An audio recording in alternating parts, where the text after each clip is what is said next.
नमस्कार मित्रों, आप सभी का फिर से एक बार हार्दिक स्वागत है हानिया वायस 786 के YouTube चैनल पर। आत्मा पर छाई धुंध। व्यक्ति रोज मरता है और रोज पैदा होता है, लेकिन उसे इस बात का आभास नहीं होता। प्रतिपल व्यक्ति जागृत, स्वप्न और फिर सुषुप्ति अवस्था में जीता है।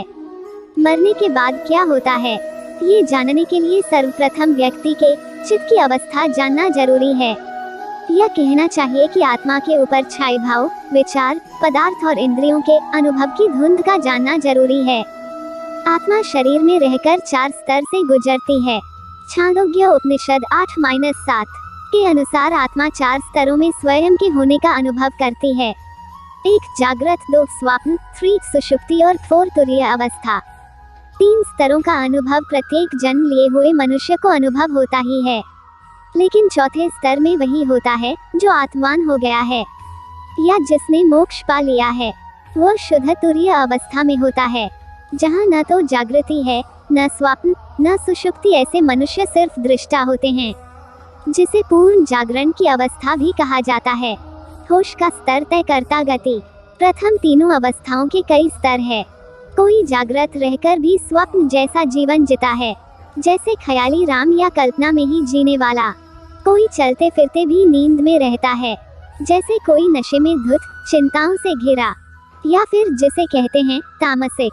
हमारे आसपास जो पशु पक्षी हैं, वे भी जागृत हैं, लेकिन हम उनसे कुछ ज्यादा होश में हैं। तभी तो हम मानव हैं। जब होश का स्तर गिरता है, तब हम पशुवत हो जाते हैं। कहते भी हैं कि व्यक्ति नशे में, व्यक्ति जानवर बन जाता है। पेड़ पौधे और भी गहरी बेहोशी में हैं। मरने के बाद व्यक्ति का जागरण स्मृति कोश और भाव तय करता है कि इसे किस योनि में जन्म लेना चाहिए। इसलिए वेद कहते हैं कि जागने का सतत अभ्यास करो। जागरण ही तुम्हें प्रकृति से मुक्त कर सकता है। क्या होता है मरने के बाद? सामान्य व्यक्ति जैसे ही शरीर छोड़ता है, सर्वप्रथम तो उसकी आंखों के सामने गहरा अंधेरा छा जाता है, जहां उसे कुछ भी अनुभव नहीं होता। कुछ समय तक कुछ आवाजें सुनाई देती हैं, कुछ दृश्य दिखाई देते हैं जैसा कि स्वप्न में होता है, और फिर धीरे धीरे वह गहरी सुषुप्ति में खो जाता है, जैसे कोई कोमा में चला जाता है। गहरी सुषुप्ति में कुछ लोग अनंत काल के लिए खो जाते हैं, तो कुछ इस अवस्था में ही किसी दूसरे गर्भ में जन्म ले लेते हैं। प्रकृति उन्हें उनके भाव, विचार और जागरण की अवस्था अनुसार गर्भ उपलब्ध करा देती है। जिसकी जैसी योग्यता वैसा गर्भ, या जिसकी जैसी गति वैसी सुगति या दुर्गति। गति का संबंध मति से होता है, सुमति तो सुगति। लेकिन यदि व्यक्ति स्मृतिवान, चाहे अच्छा हो या बुरा है, तो सुषुप्ति में जागकर चीजों को समझने का प्रयास करता है।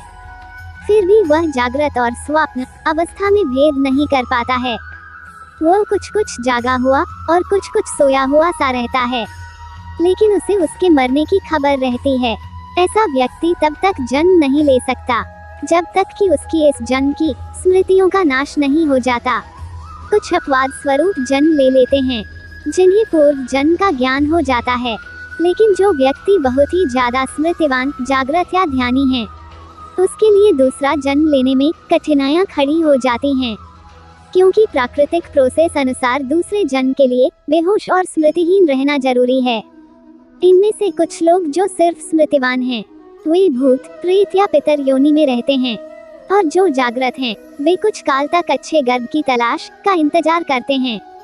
लेकिन जो सिर्फ ध्यानी हैं, या जिन्होंने गहरा ध्यान किया है, वे अपनी इच्छा अनुसार कहीं भी और कभी भी जन्म लेने के लिए स्वतंत्र हैं।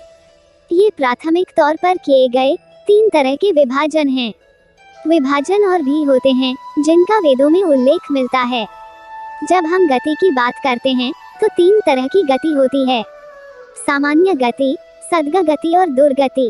तामसिक प्रवृत्ति व कर्म से दुर्गति ही प्राप्त होती है, अर्थात इसकी कोई गारंटी नहीं है कि व्यक्ति कब, कहां और कैसी योनि में जन्म ले। ये चेतना में डिमोशन जैसा है, लेकिन कभी कभी व्यक्ति की किस्मत भी काम कर जाती है। दोस्तों, मेरी कहानी को अपना अनमोल समय देने के लिए आप सभी का तहे दिल से शुक्रिया। यदि मेरी कहानी आप लोगों को अच्छी लगे तो प्लीज कमेंट करें और सब्सक्राइब करें। आपका एक कमेंट और सब्सक्राइब मेरे लिए बेशकीमती हैं। धन्यवाद।